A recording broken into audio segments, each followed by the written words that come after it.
Welcome. Man, it's good to be with you guys tonight. I don't know what it is, but there's just some things happening. I'm especially excited tonight. Some of my friends know that when I have coffee, it kind of makes me like a little bit like a crazy person. I haven't had any coffee, but I kind of feel like that same kind of just like jittery excitement and expectation. And I'm excited for a couple of reasons. We've got some special things that we're going to be doing, and I'm just really pumped for you guys to get to be a part of it. And I think the conversation tonight is super fun, but more than just like cartoon fun. I think it's fun, but then also super like practical and helpful. So I wanna jump into that, and I'm just pumped about what Jesus has in store. Once again, thank you guys so much for hanging out with us tonight. My name is Jonathan, and I serve here with Kayafa, and we'll be facilitating the conversation tonight. We'll do some chatting in the beginning, and we're shifting things. So one of the things that I'm excited about is the whole flow for tonight is different. It's different. And one of the ways that it's different is instead, after this part of the conversation, multiplying into cores, we're going to open it up for like an open mic Q&A. So we'll continue to kind of process the conversation together. And it's going to be awesome. It's going to be a lot of fun. So if you guys want to start thinking now about any relationship questions, any romance questions, any singleness, thinking about relationship types of questions, we're going to make space at the end, and we're going to engage them, and really excited to hear from you guys. If you guys are not in the room that I'm in, would love to encourage you guys to go ahead and whip out your phone, go to XAP on YouTube, smash the subscribe button, and then join the conversation that way. We'd love to hear from you guys as well. So make sure that you're filling up the chat. Show me a wave emoji if you guys are in there, and if you're ready to get going tonight. Yeah? You guys ready to get going tonight? Yeah? Hey, one other thing that I'm excited about is I've got like a really, really special guest here with me. Jesus is here. Jesus, actually the next best thing to Jesus.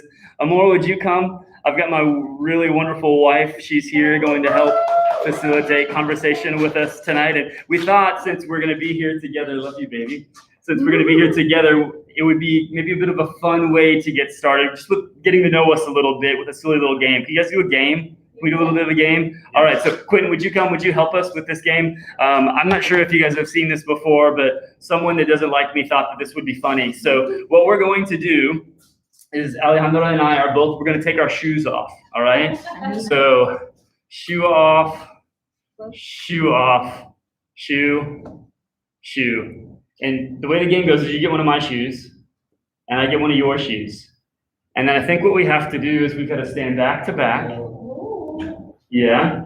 And then Quentin is going to ask us questions kind of about each other. And then the way that we're going to answer is we're going to raise the corresponding shoe of the person that we feel like that's a description of. Okay? So we think this one's the most ridiculous. All right, well, that's me. I'm going to raise the shoe. And you guys, I won't get to see what she's answering, but you guys, I guess that's the entertaining part. You're like, they don't know what they're talking about. Don't look at the camera then. Oh, I can't look at the camera? You bossing me? Who's the bossy one? All right. So, Quentin, we're ready. Give us your words. So our first question is, who is the funniest between you two? Oh, that's easy. Looks like there's a little bit of a, we'll just go to the next one. Who would most likely tell someone to put on their mask? All right. Keep it back up, who? Who's more likely to go to bed before 8 p.m.? Sounds about right. Did you raise the right shoe? No. Okay. Who is the most social? Yep. Who is the best looking? I see you guys. You guys love each other? What do you do? I'd praise both. Might be on the end. Who would you most likely stop? Who is most likely to clog up a toilet? Friends. She throws down. And I'm pregnant. So Yeah, we need like a 20-minute like warning on the door after things have happened. In there. I walk in, I'm like, oh, so she don't play. Who is the clumsiest? That's hard. Come on, Aleja. You. I'm not too clumsy, but he's not clumsy. But I don't think either of us. Who's the nice one? All right, we just got a couple more. Who would want the most kids? We're pregnant right now, so we're not thinking about any more kids. Who is it? It looks like it's Jonathan. Yeah, he What? wants more What? kids. No, I'm not ready.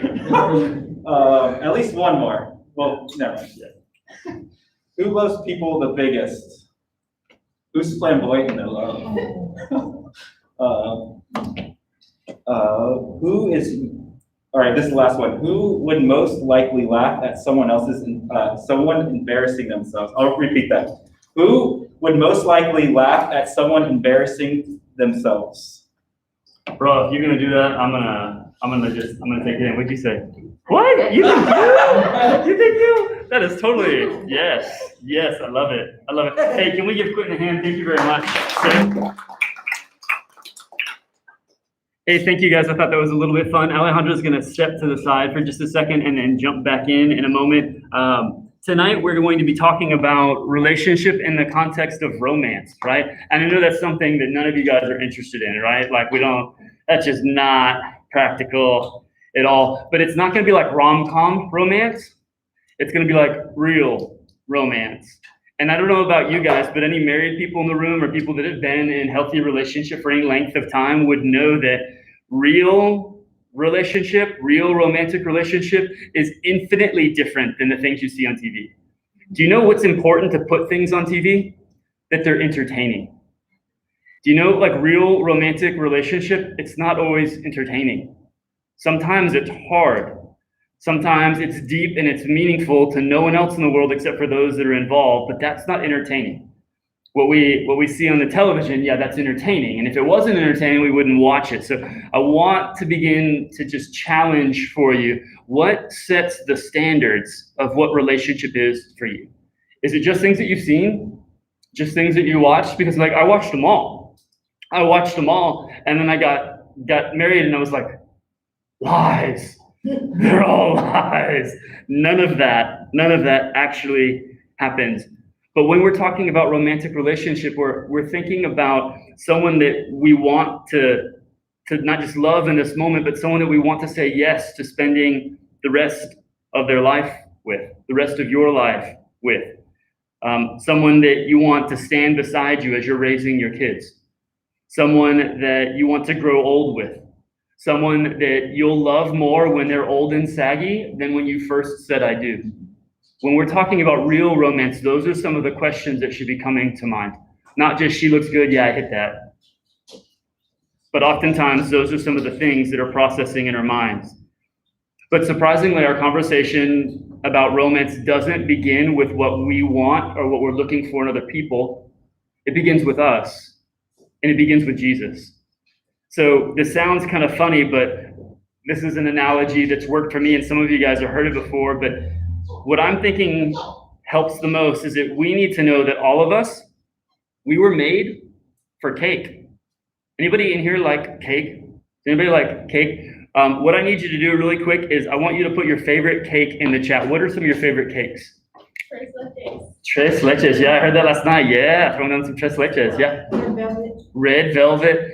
Friends, I don't know about red velvet. I feel like it's a little bit of a lie. I made some red velvet cookie things the other day, and they were like, well, just make chocolate and put some red food dye in it. I thought, isn't that just a chocolate cake? I don't know. What are your favorite things? What are your favorite? I see a cookie cake. I see strawberry. Oh, we got some Tres Leches fans in the chat. Yeah, nice. What's yours? White cake. A white cake, just like a vanilla, or? Yeah, I guess. Like the ones you get from Walmart, just like the $2 ones that are spongy and long day, you need something to chew. Yeah. I don't know if you guys can hear that. Just like he's not classy. He's like just the cheap one from Walmart, like the white, big, fluffy. Yeah, that's it. That's what I want. Yeah, what you got? Yule log. Say a Yule log? Yule log. I've never heard someone even call that a cake. So yes, well done. I believe that all of us, we were made for cake. We were made for it. Big, yummy cake. At a core level, I believe you, me, all of us, we're designed with a desire for cake. Do you know what cake gets even better? Like when you add this, do you know what makes cake even better? The right kind of icing. You put the right stuff on there, and yes, that's what's up. It's paradise, it's sweet, it's wonderful, but here's the trouble. Are you ready? Here's the trouble. If you really wanted cake, but someone gave you a big tub of icing, but no cake, what do you do? Return it. She said, I take it back. I send it back. What do you do? If you really, really want cake, and someone's like, here's just a big tub of icing, what do you do? Go try to find cake? Well, I guess I'm gonna need to find. We see it in the chat. They throw it away. They throw it away. They throw it away. They throw it away. Dude, I don't know. It's icing, right? It's not cake. I'm here for cake. You could try to make that icing work, but the reality is that it's always ever going to be icing. And if you're here for cake, nothing is gonna satisfy like cake. Why? Because if it's not cake, and it's icing, well, it's icing, and it's not cake. Icing's not bad, but it's just not cake. Really simple, right? You with me so far? So what's the point? You, me, all of us, we were made with a core desire, I believe, for cake. And really, there's only one cake.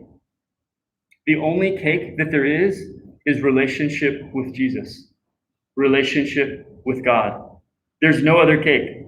Sometimes people try to make romantic relationship cake. They try to make that the thing that they're longing for, the thing that they need more than anything else. Man, if I can just have this romantic relationship, then I'll be so satisfied. But all of us are hardwired at a core level for relationship with God before anything else. So do you know what romantic relationship is? Romantic relationship is icing. So when you have a satisfying, deep relationship with the Father, you've got your cake, then romantic relationship is able to come in and sweeten the whole deal, to ice it up real nice, make it real pretty, make it just the right amount of sweetness in there. But if you're just looking for romantic relationship to fill that spot inside of you, you're going to be left with a tub of icing. Icing can never be cake. And the sooner we become aware that icing can't take the place of cake and that we were wired for cake, it'll change the game for us. Romantic relationships are supposed to complement and make our relationship with the Father even better, but they can't replace them. Fact, guys, girls, I want to give you some advice. Are you ready? Don't give a second look at a dude or a lady that doesn't already have their cake. Don't do it. Don't do it. Do you know why? If you spend time in a relationship with a guy or a girl that doesn't already have relationship with the Father, do you know what they're doing? And do you know what you're going to do? Is you're going to look at them and you're going to want them to be cake. And they're going to want you to be cake. But can I disappoint you? You're not. She's not. He's not. So basically what's going to happen is because you're not cake, she's going to come to you. She's going to want you to be cake. You can't be cake, so you're going to disappoint her. And you're going to get unhappy. She's going to come back to you again and want you to be cake for her, but you're not cake, nor can you ever be cake. You're icing, so you're going to disappoint her again, and she's going to become unhappy. And that's going to perpetuate and perpetuate until she's over it, until she's over you. And then what she's going to do is she's going to end it, and she's going to walk away and go look for another tub of icing. If that's what you want, any girl or guy will do. But if you want something that's going to be more significant and something that's more meaningful, don't give a second look to a lady or a gentleman that hasn't already found their cake. And if you haven't already found your cake, then you don't need to be giving anyone a second look anyways. Because what you're going to be doing is placing expectations on them that there is no way in the world that they can satisfy. They can't do it. They can't do it. There's a really cool story in the Bible in John chapter 4, verse 7 through 18. It's really cool. Check this out. So basically, Jesus comes up to a well, and there's a lady that's there, and it's a cool encounter. She's drawing water out of this well, right? And The lady understands that she needs water from this well to live. So she's drawing it and she's doing it. And that's kind of how most college students view romantic relationships. We feel like we've got to have romantic relationship to live, right?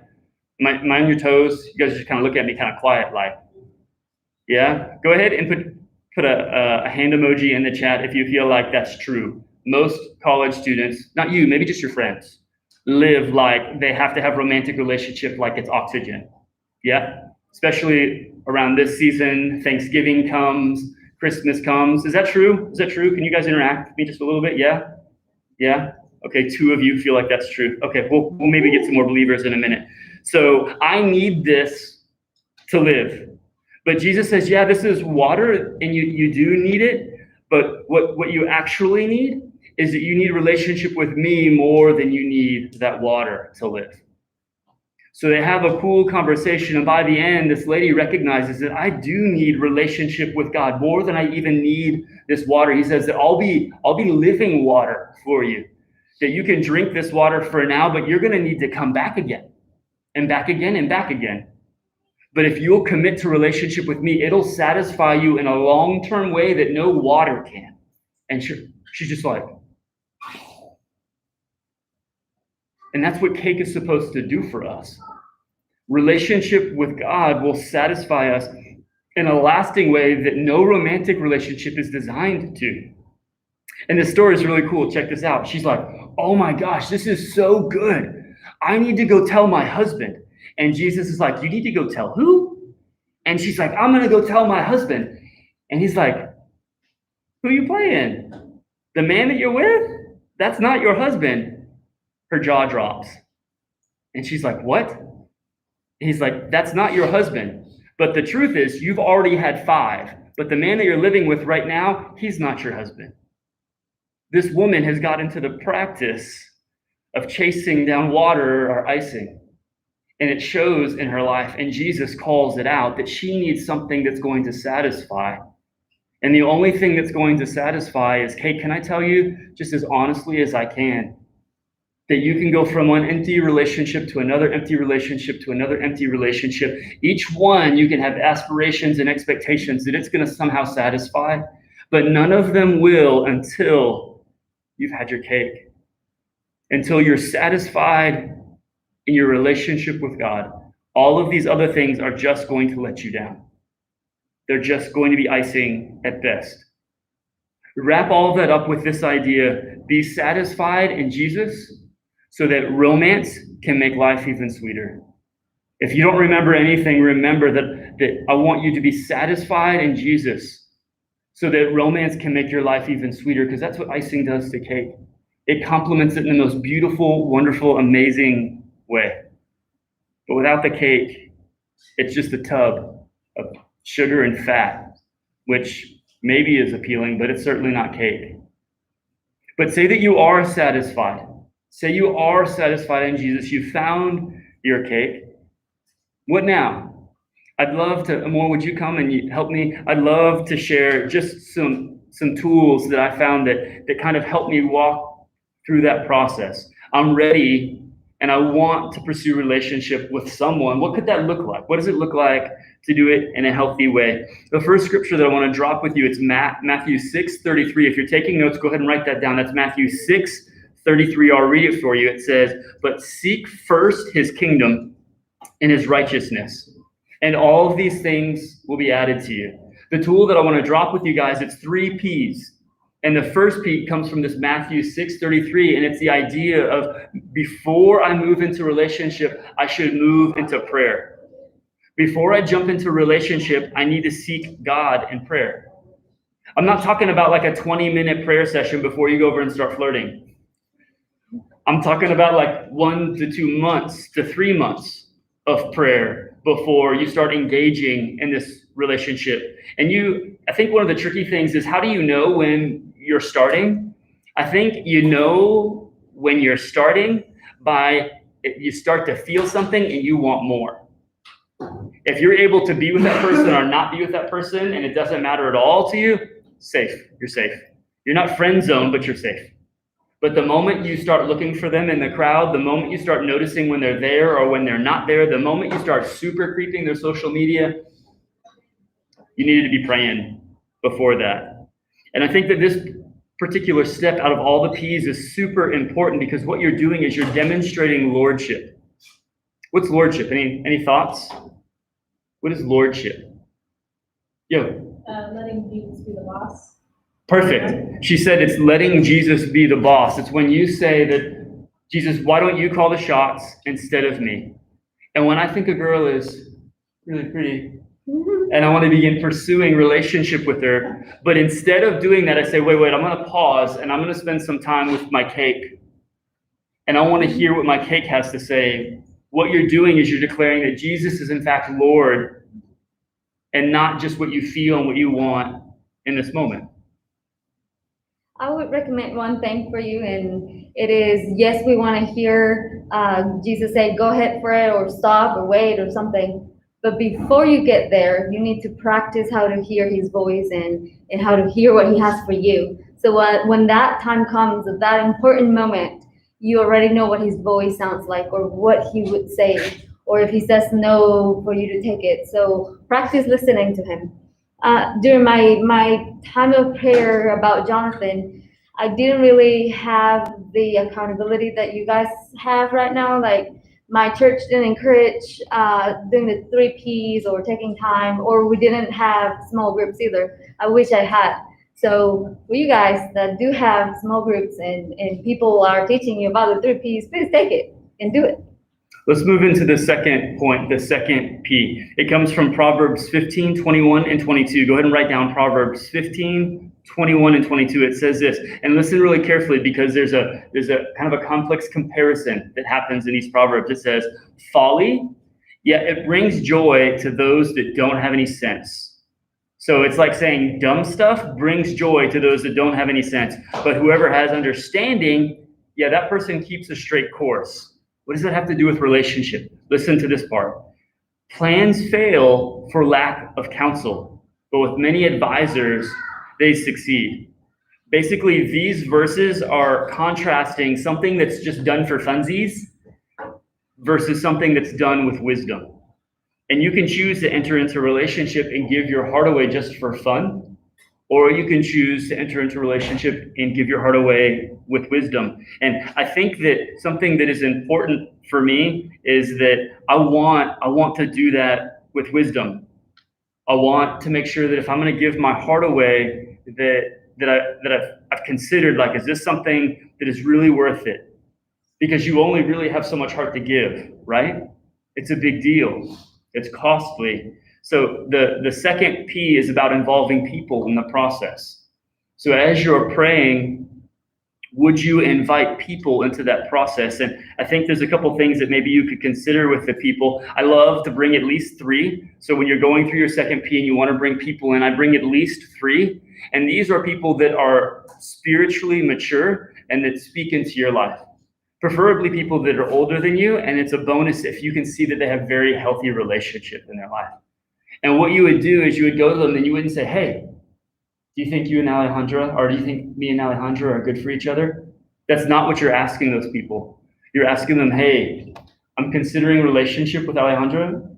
I know that she's so pretty. I know that you hear from Jesus. Would you ask Jesus if that's a good idea for us? And that's an important thing, because what happens when we go through the second P and we just go to our friends, most of our friends, I'm not trying to like knock anybody, but a lot of times our friends are just going to tell us the stuff they think we want to hear. So when you go to your friends, you're like, hey, do you think she's good for me? Yeah, man, you're great, you're a stud, go for it. But that's not what we're doing. We want wisdom and not just fun. So what you're doing is you're asking, would you hear from the Lord for me? And then get back with those people. Let me drop the third P and we'll get ready to wrap up our time. So it comes from 1 Corinthians 10, 31 through 33. And it says this, so whether you eat or drink or whatever you do it all for the glory of God. Do not cause anyone to stumble, you or your significant other. It says Jews, Greeks, or the church of God. Verse 33, even as I try to please everyone in every way, For I'm not seeking my own good, but the good of many, so that they may be saved. The third P is about asking, why do you want this relationship? Think about it for a second. Right now in the season that you're in, why do you want romantic relationship? And I think sometimes people are like, duh, I want to get married. Honestly, that's not a great answer. It's not a great answer for the same reason when asked, why are you in college? Like, well, I want a degree. Do you just want a degree, or is there something more to it? Because if you just want a degree, man, that's really an expensive thing just to have for no reason. So when you're considering moving into relationship, understanding purpose is important.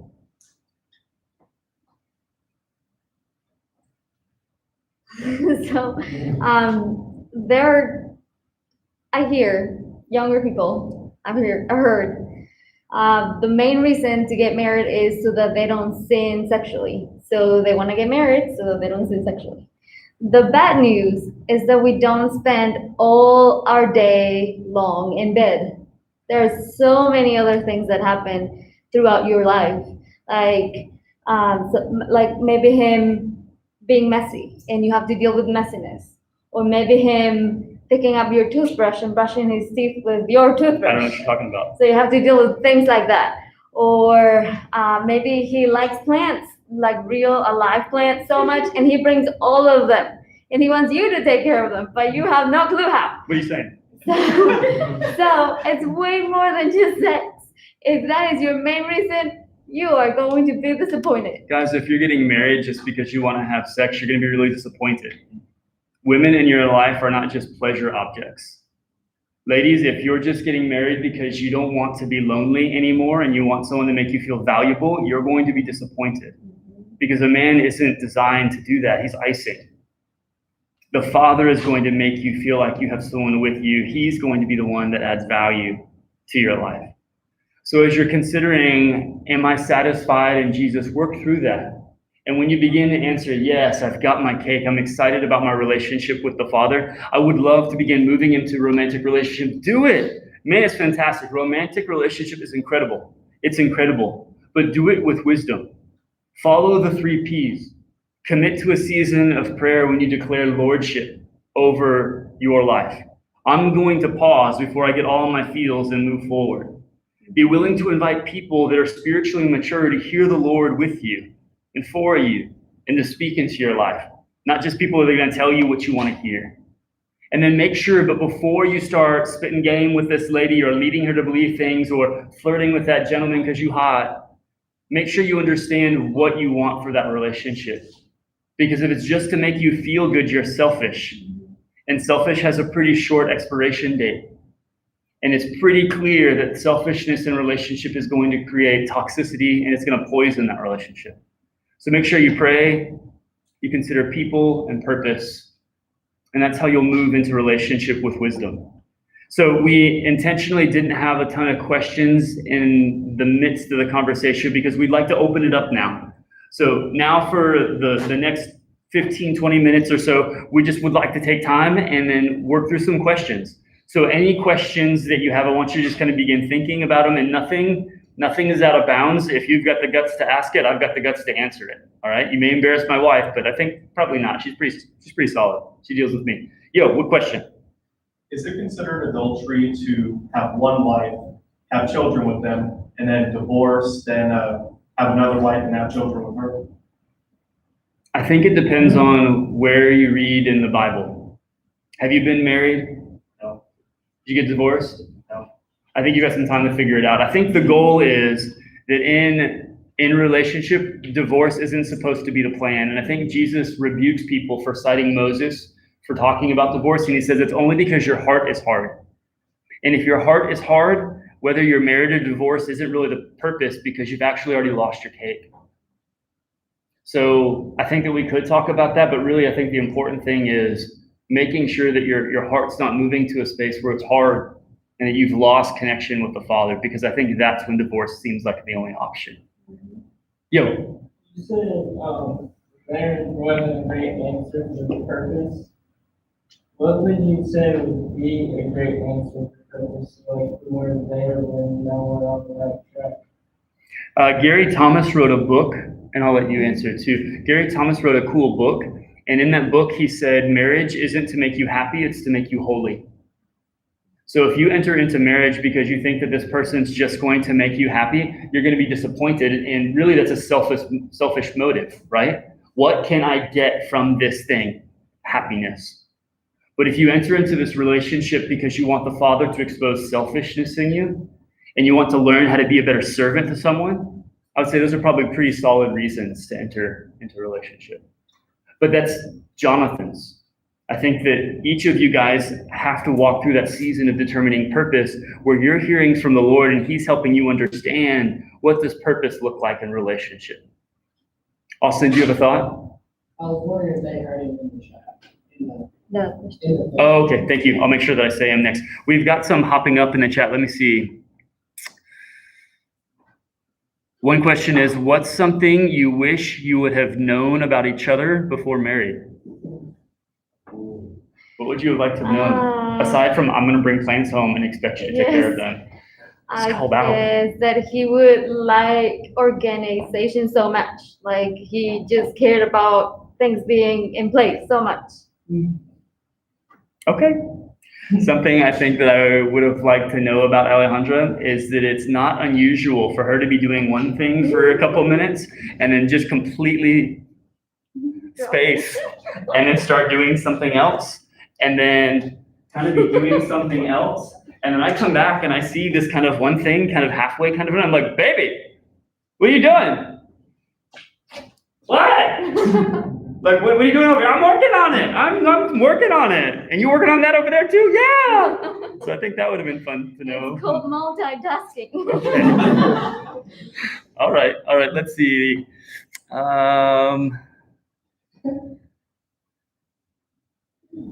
Ooh, somebody said within marriage, if somebody lies, what steps do you follow?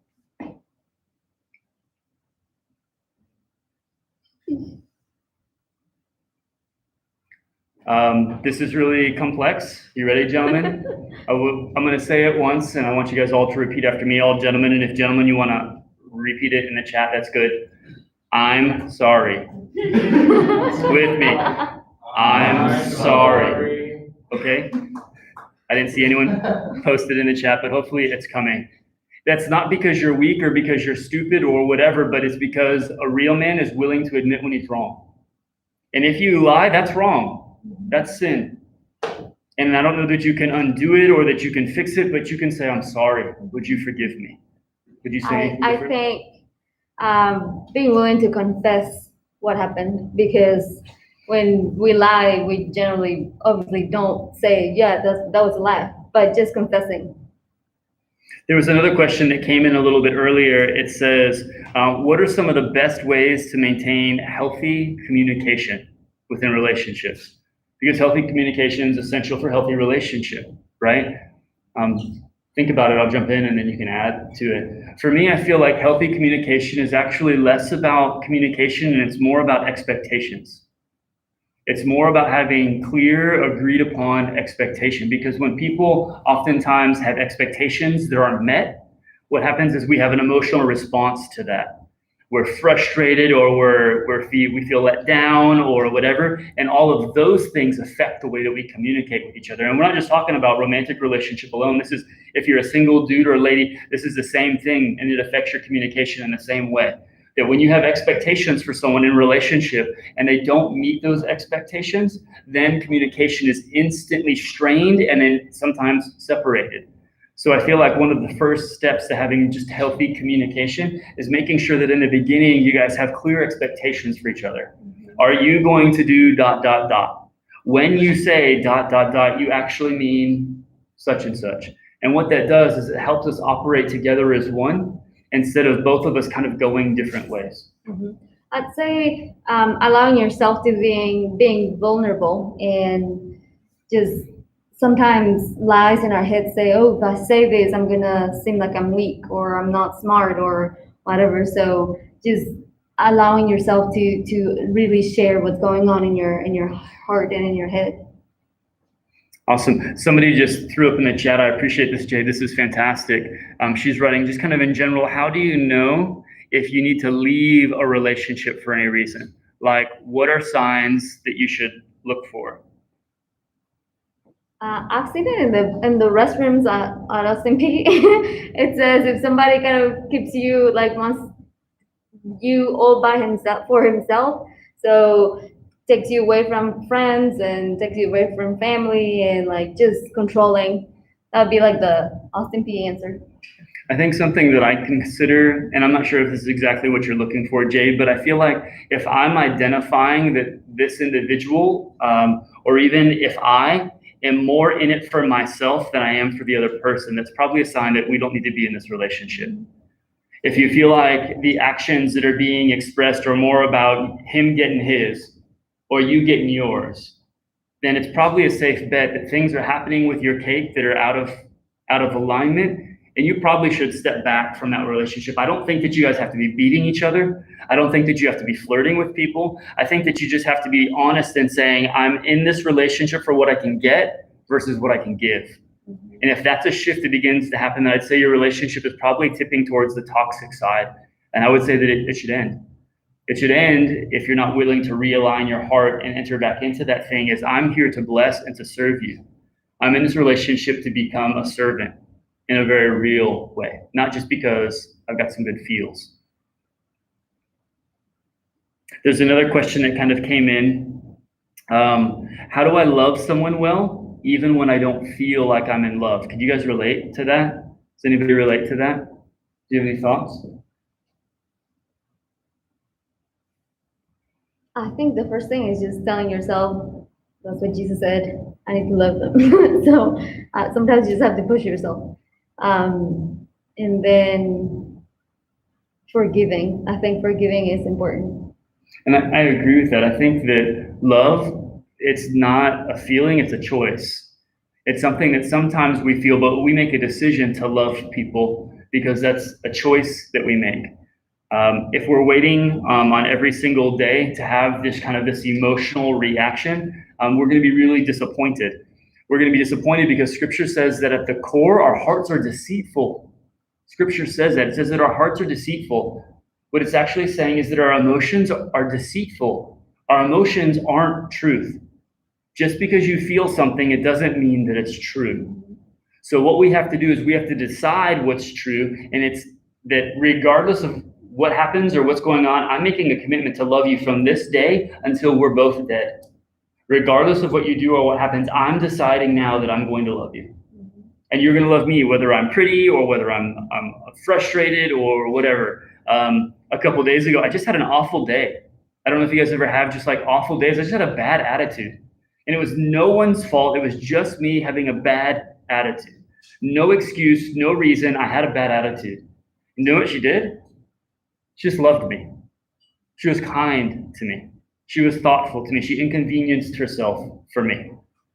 Did she feel like, oh, I suck? No, I was not. I was not. So love is a choice. And I don't think that it's something that is just how we feel or how we don't feel. Yo. I remember at SALT last year, one of the speakers saying that sometimes our actions will supersede our feelings. Like even if your feelings came first, but then you like lost feelings, sometimes like showing that person love can like rekindle some like love feelings for yourself. What are some questions in the room? Yo. How do you keep like intimacy, like physically, emotionally, like spiritually when dating appropriate, when at the appropriate level? Can you give me an example? I just think of like being like if you're like during dating, if you've been dating for like 6 months, maybe you want to be emotionally invested, like to not be so, but like to not like go to each other for like spiritual advice, or I guess like the way that like a married couple would, I guess that like a married couple has a more intimate spiritual life than like a dating couple should, or emotional, intimate, like physical too, but that there's at different levels of like relationship, there's different levels of intimacy, like how to know what's appropriate at what stages, I guess is my question. Okay. Hey, for guys online, he's asking, how do you keep appropriate boundaries in your relationship as you're dating and moving towards marriage? How do you keep like emotional boundaries? How do you keep spiritual boundaries? How do you keep physical boundaries? And I feel like that is a very challenging thing because there's a lot of layers to that. I would say for me, physical boundaries, Alejandro and I decided, and this isn't like a fix, this isn't like a perfect sort of thing, but I kind of just decided I don't want to do anything that's going to start the car, that's going to get me all revved up if I'm not able to go anywhere. Like a lot of times I think we have this idea of how close can we get to something that's bad before we stop. And it's really not honoring a relationship. It's not honoring to you. It's not honoring to the individual. It's not honoring to the Lord. So I think that's a really big question, and it's a lot to unpack. So I would kind of just wrap it up with a little bit is instead of trying to figure out all the things to stay away from in your relationship with all of those different standards, I would decide, what does it look like for me and my significant other to honor the Lord in our relationship? And then do that. Instead of a whole list of don't do's, decide on what you should be doing and then walk that out. And that might look a little bit different for each couple. Yeah. So can you give like an example of like an unhealthy fight versus like a healthy fight? She's asking for you guys in the chat, can you give an example of an unhealthy fight versus a healthy fight? Give me thoughts? About dating? I think in general. Dating maybe or marriage. Yeah.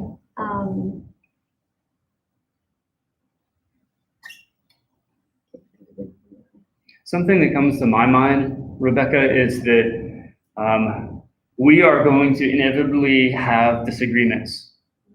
That's just a part of life.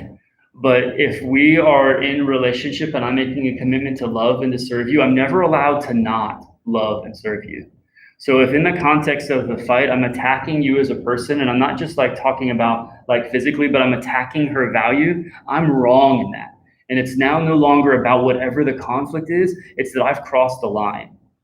So I would say that conflict becomes unhealthy when it becomes about attacking the value of the other individual. And I'm no longer giving them respect and honor, and I'm no longer serving them. So if that's what you can self-identify, that you are contributing that to the conflict, you need to pause, you need to repent, and then prepare to deal with the actual conflict. Because our hearts are infinitely more important than whatever, you didn't put the toilet seat down, or whatever dumb thing people fight about. So making sure, I would say healthy fighting looks like when we have a disagreement, we approach it hopefully as a team and in a way that like I'm honoring you and I'm caring for you and I'm serving you. And if you're not prepared to do that, then probably aren't prepared for conflict and then probably not prepared for relationship. I think at the end of a fight or a conflict, both of you should be able to get to an agreement or to a conclusion, like what are we going to do, and not just fight about it again in a week, in 2 weeks, and 3 weeks. So a result of what are we going to do about this. Awesome. There was another question that came in that I want to kind of touch on that's from a different sort of thing, and it was, what's the value in being single? Because not everything is about like finding that special someone. Some of you guys are just in a season where like I'm not playing the field. Like I'm not looking for that. And is there value in that? And I would say yes. Man, there's huge value in that. We've been married almost 5 years. I don't know if you can do math, but like I'm 37. We've been married 5 years. So we've both spent way longer being single people than we've been married people. And I would say that all of us only have a certain degree, a certain like amount of relational energy, right? Can you do that? Can you agree? Like we only have so much like relational energy. And the gospel is best experienced within the context of relationship. Discipleship takes place by sharing the gospel through the context of relationship. Gentlemen, when you enter into romantic relationship, you're not just getting a pretty lady to follow you around and make you feel good. She requires and is worth significant relational investment.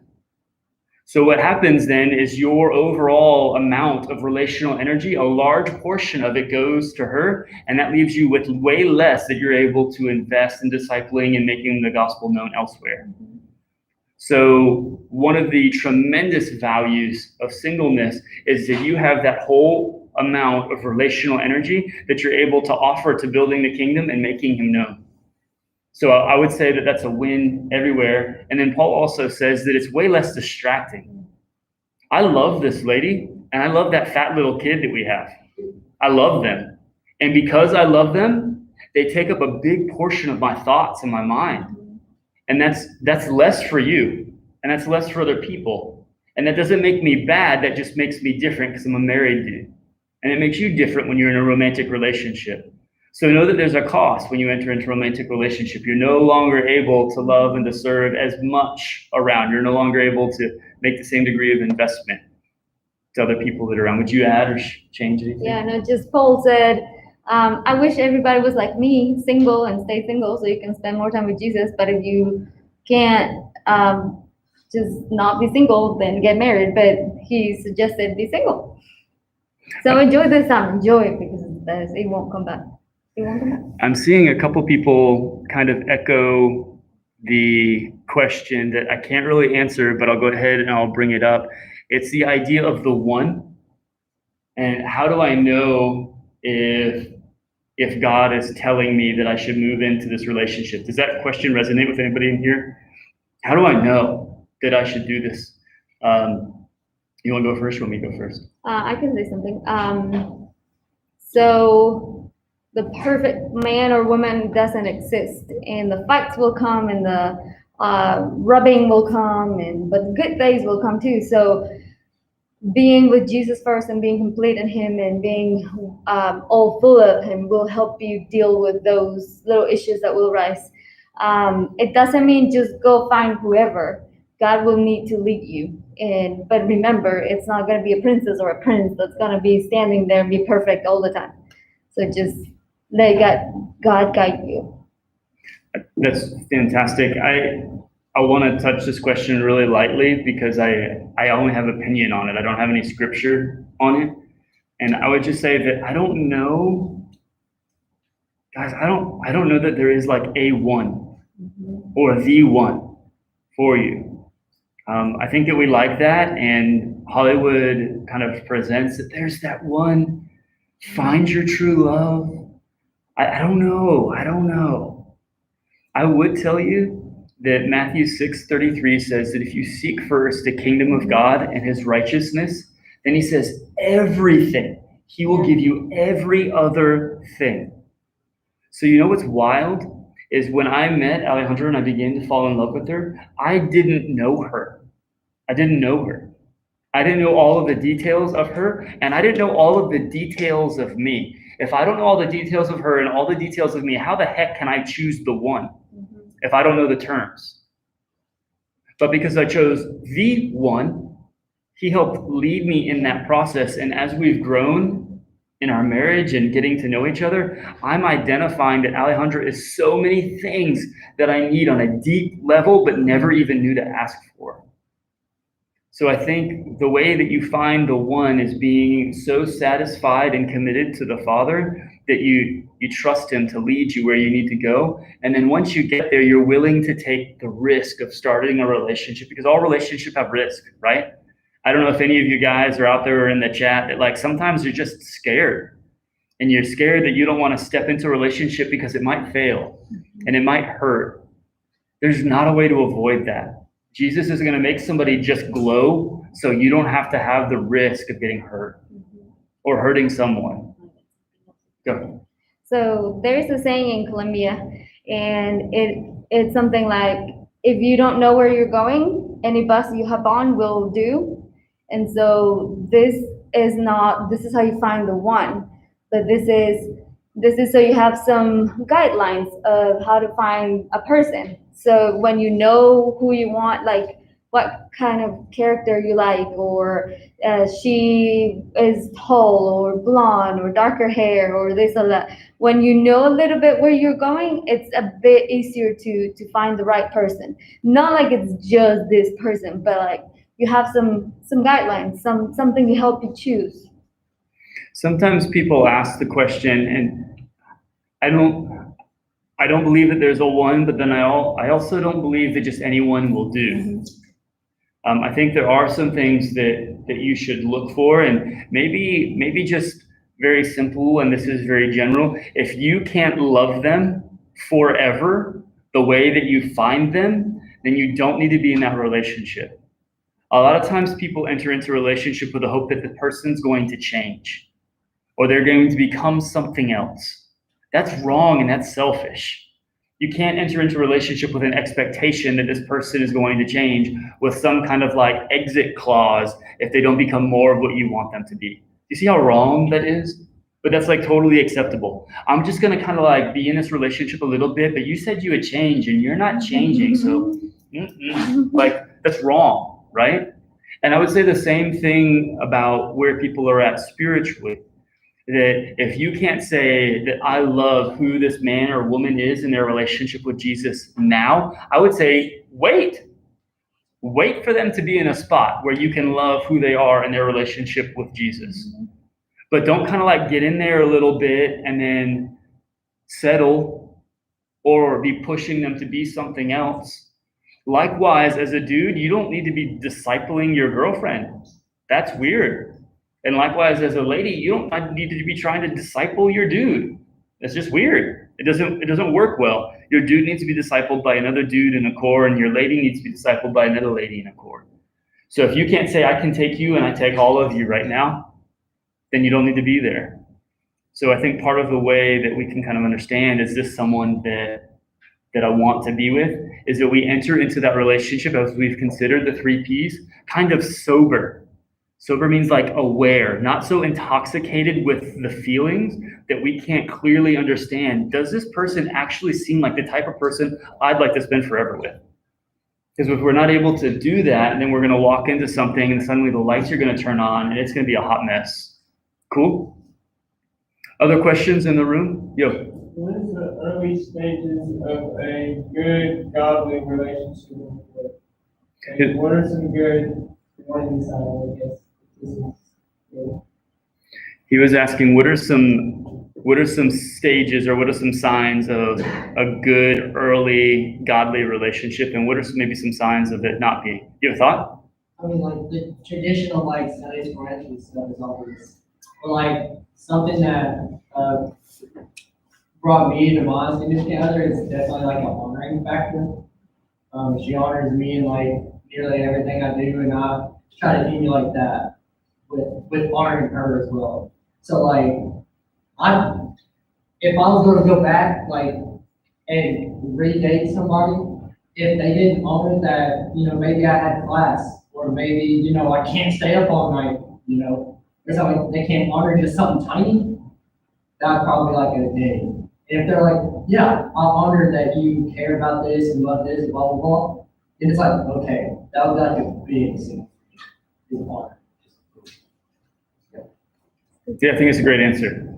I think that you guys your relationship is going to be set up to succeed, one, if you're being satisfied in Jesus, and that I don't allow my pursuit of this person to affect my pursuit of Jesus. That she always has to be second to Jesus. She's important, she's pretty, and she's here, but the moment that she starts to become anywhere in competition for Jesus, do you know what she becomes? And this is really ugly. She becomes an idol. And as long as there are idols in our life, that we're not going to be healthy with Jesus. And it doesn't matter how in love we are, that if we're not connected to Jesus, we're going to hell. And we're separated from life, that living water. So I don't want to have anything in my life that's going to be setting me up to be disconnected from the Father. So I would say being in a healthy relationship in the beginning looks like keeping first things first and loving the Father and serving each other. Maybe one more question. Let me see if there's a really great one in the chat. I think maybe a good one to kind of end with. Eric is asking, how have you matured in the way that you love each other over the years? Do you love each other the same way as you first did, or has it changed? What do you think? Has it changed? I think I like Jonathan physically at first, like we didn't really spend a lot of time talking, but his look was really appealing.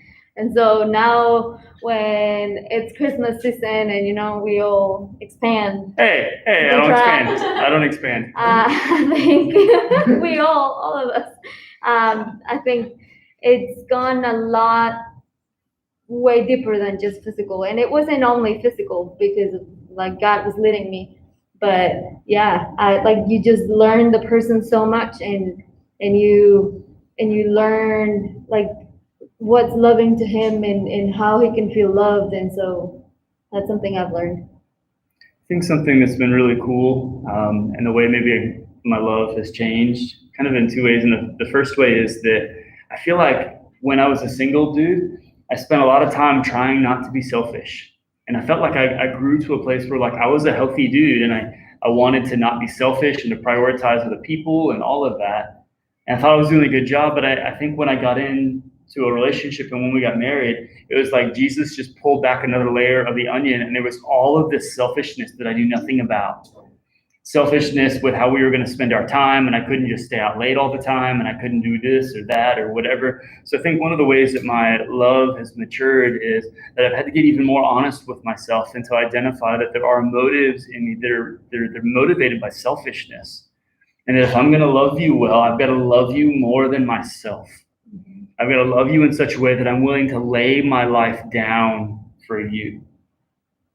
Do you guys know anybody that laid their life down for you? The reason we get to experience romantic relationship right now isn't just so that we can make babies or have fun. It's so that we can help understand who Jesus is and what the Father has done for us. So as I'm practicing dying so that she can live, I'm practicing like laying my life down so that she can live a better life. Hopefully the reality of who Jesus is and what he's done for us is getting louder and louder and louder. And I would think, Eric, that the way that my love has changed is I think that I'm starting to see that more and more. And it's less about do I feel love, and it's more and more about do I want to reflect Jesus to you? And how can I be more like Jesus as an individual, whether I'm in this relationship or not? Hey, thank you guys so much for being a part of the conversation. This has been a way different format. I hope that that's been helpful to you. I'd encourage you guys that if you missed any of the questions or any of the answers, to go back in and to rewatch the video and to take some more notes. And maybe this is a conversation that can overflow into your core this week. To begin to just kind of have some of these conversations about what does it look like to have healthy relationship, healthy romantic relationship, and how do I take next steps in all of that? So, hey, I love you guys. Thanks so much for hanging out with us. We love you and looking forward to seeing you again next week.